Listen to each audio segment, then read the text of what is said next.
গত 20 এপ্রিল সোমবার কিন্তু এই বাহাদুরপুর গ্রামে ঘটে গিয়েছে নিষ্ঠুর ঘটনা। সেটি হলো একই পরিবারের 4 জনকে কিন্তু জবাই করা হয়েছে, অর্থাৎ জমি জমা সংক্রান্ত জের ধরে কিন্তু তাদেরকে নৃশংসভাবে জবাই করা হয়েছে। অর্থাৎ এই বাড়ির উঠানেই কিন্তু তাদেরকে শায়িত করা হয়েছে। এই দেখতে পাচ্ছেন যে কবরটি, আর এই কবরটি দেখতে কিন্তু প্রতিদিনই দূর দূরান্ত থেকে মানুষ ছুটে আসে আগ্রহ নিয়ে, যে এমন একটি ঘটনার সাক্ষী হবে তারা কিন্তু কখনো ভাবেনি। আর এটি কিন্তু তাদের বাড়ি।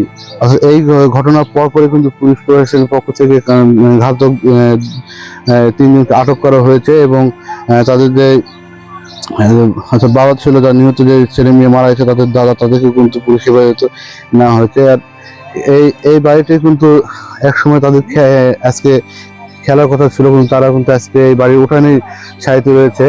আর যে খেয়ের পাশে দেখতে পাচ্ছেন সেটি কিন্তু তাদেরই গবাদি পশু রয়েছে, সেই পশুর জন্য তারা রেখেছেন। কিন্তু সেই পশুটি কিন্তু আজকে তাদের চাচাতো ভাই রয়েছে, অর্থাৎ তাকে কিন্তু দিয়ে দেওয়া হচ্ছে। ট্রাক্টরটি কিন্তু তাদেরই জমি চাষের জন্য।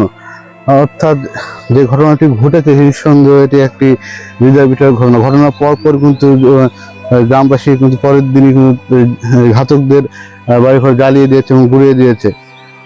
দেখতে পাচ্ছেন মানুষ যারা কিন্তু দেখার জন্য বেশি, তারা কিন্তু চেষ্টা করছে বাড়ির ভিতরটাও দেখার জন্য। আসলে বাড়িতে তার কেউ না, যারা রয়েছে তারা কিন্তু বাড়ি উঠানেই সাহিত্য রয়েছে।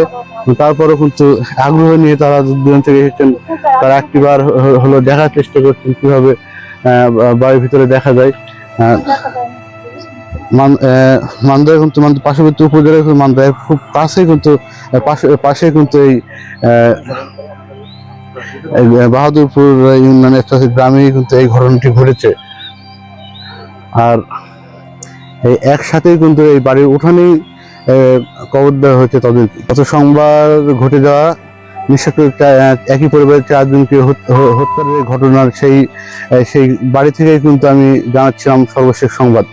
আপেল মাহমুদ, বৈশাখী সংবাদ।